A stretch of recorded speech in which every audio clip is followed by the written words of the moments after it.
among us hiding in plain sight are master manipulators. They will do any and everything in their power to twist our words and actions into a negative light. It's how they control us, by controlling groupthink via planting seeds of ideas into the heads of respective group members, concealed behind tainted intentions that make us perceive certain people, actions, or events in a very specific light, whilst building up those they wish to build up, those who will inflate their triumph via worshipping their every move, and breaking down those who they deem as a threat to said triumph, or who they see no social worth in, by preying on their insecurities and meticulously controlling the way the given group perceives the individual and their actions, as well as the intentions behind those actions. But the fact of the matter is, in this selfish, elitist meritocracy we've arrogantly created, those who most understand the game we live are perpetually and clandestinely degrading others as a means of claiming they themselves have more social worth than any and everyone else they can claim it over. Which, if I may, is why everyone is so damn afraid of simply being their natural inborn selves, despite pretending to be these tough, mentally secure alphas who, of course, never act childishly and have no flaws. Because, at least unconsciously, we are all petrified to be the footstools for someone else's pursuit of triumph.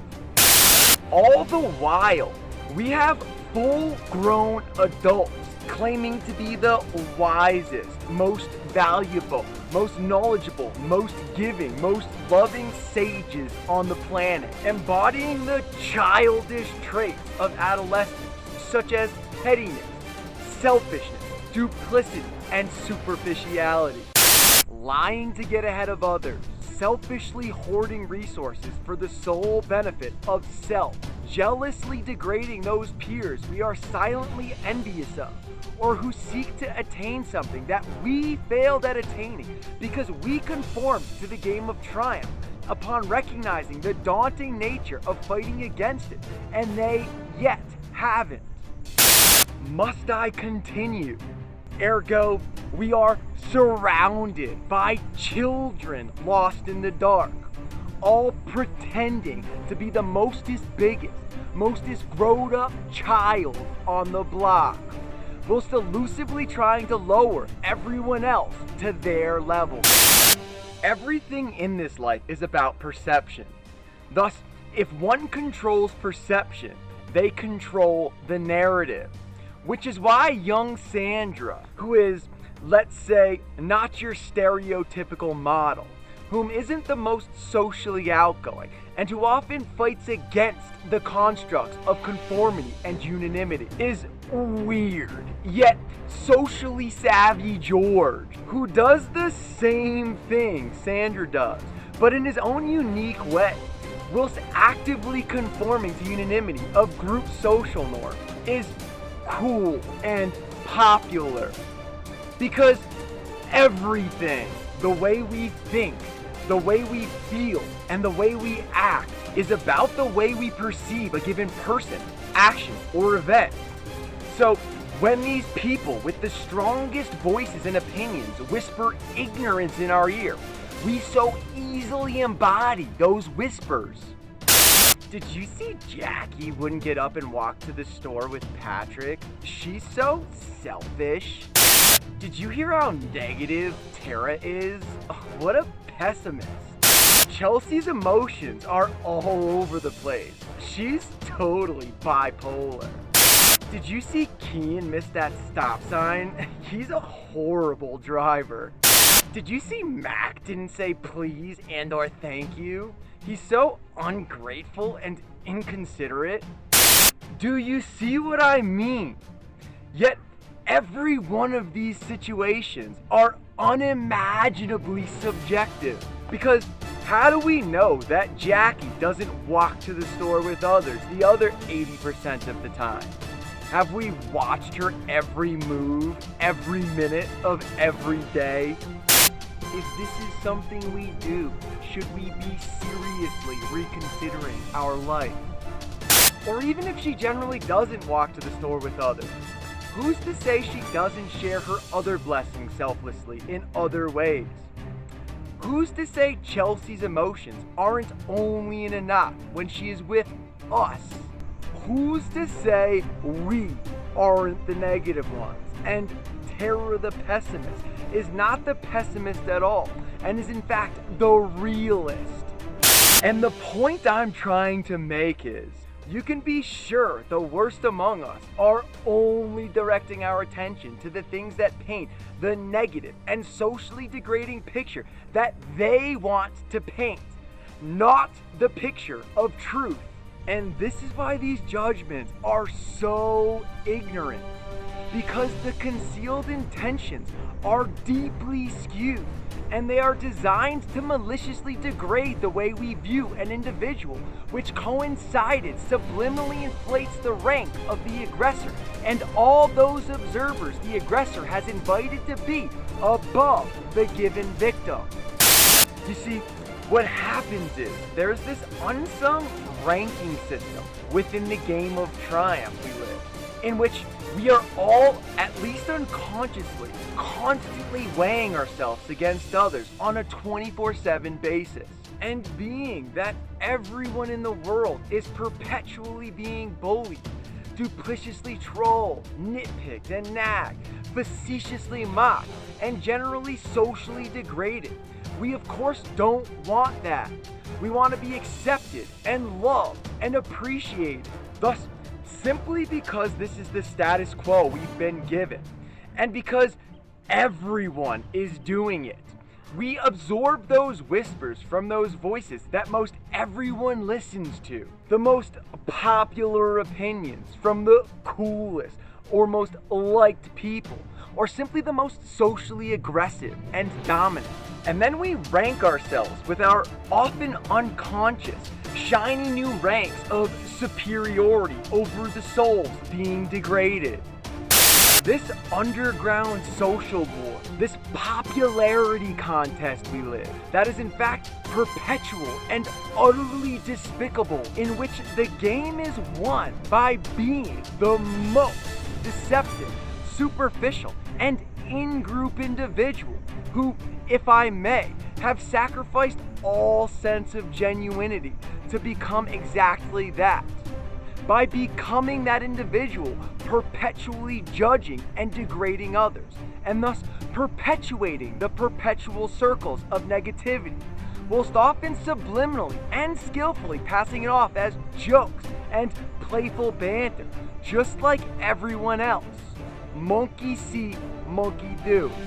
The truth is, when the bad guys are controlling the narrative, when they are creating truth and we are self-fulfilling it ourselves, we live in a world where our vices are so deeply seated and unconscious that the massive majority of our population doesn't have the slightest idea how bad each and every one of us are in our own subjective ways and to varying extremes. This prejudice that I mentioned time and time again, that comes without skin color, nationality, religion, or age, it is simply prejudice. We all embody it in our own subjective ways because it is simply that overprevalent. It is in fact ignorance, and it is not getting enough attention. As the propagated masses, completely blinded by their willing state of slumber, and at the sight of every other conformer's wretched example, drool over who can best victimize themselves as being the most prejudiced against soul on the planet, whilst acting like sweet little fairies that don't embody the same ignorance and prejudice in their own subjective ways, and sometimes in even worse ways. Because that is what humans are bred to do in the game of triumph. No, we don't lift each other up, other than perhaps facetiously, meretriciously, and duplicitously, and or out of selfish intent. We instead perpetually put others down out of selfish seekings of self-preservation and as a means of claiming ourselves as more worthy of life and luxury than they. This is how the worst among us control the narrative, by manipulating truth insofar they themselves are both victimized and sanctified, whilst any and all threats to their throne are demonized and villainized. But then what happens? Once enough of these nitpicks stack up against us, and most often, unbeknown to us, save through our intuitions, the people whom surround us start to unconsciously view us as inferior to them, less intelligent, less canny, less wise, less witty, weak or closed-minded, lazy, a loser, a selfish mooch, an inconsiderate snob, an entitled rich girl, or whatever the given nitpick does to degrade our social worth, and it reflects through the way they treat us. Then, of course, being reciprocated by the way we treat them in return. Both of us self-fulfilling the prophecy by one of us seeking to see what we've been primed to see by the ignorant whispers in our ears or mouth, and the other feeling those thoughts, engulfing them through their intuitions, and being controlled by the insecurity being fed to them through those feelings. They themselves start to act in a way that fulfills the prophecy just the same. The sad truth being, if you are a target, you are damned no matter what you do. If you accept drinks offered from others, you are a mooch. If you deny drinks from someone, you are a homophobe. If you get in trouble with the law, no matter the offense, you are a degenerate and or a criminal and or a lowlife. If you offer drinks to the wrong someone, you are a suck-up to the enemy. If you call out people for being negative, you are a pessimist. If you have unexplained mood swings, you are bipolar. If you completely by chance, out of luck, were born into great wealth, you are entitled. If you are homeless or enjoy being alone, you are a loner who hasn't been accepted by society, and clearly something must be wrong with you. If you don't shower every day, you are dirty and or lazy and or weird and or a loser. If you are emotional and you drink a lot, it's because you are weak and an alcoholic, not because there are elements in your life that are causing your emotions to run out of whack. Are you getting the picture? You become anything that degrades the way a given group perceives you, regardless of truth. This is what we do. These titles are perpetually being thrown at us, and we are perpetually throwing them at others, because we're locked in this war of every man for themselves.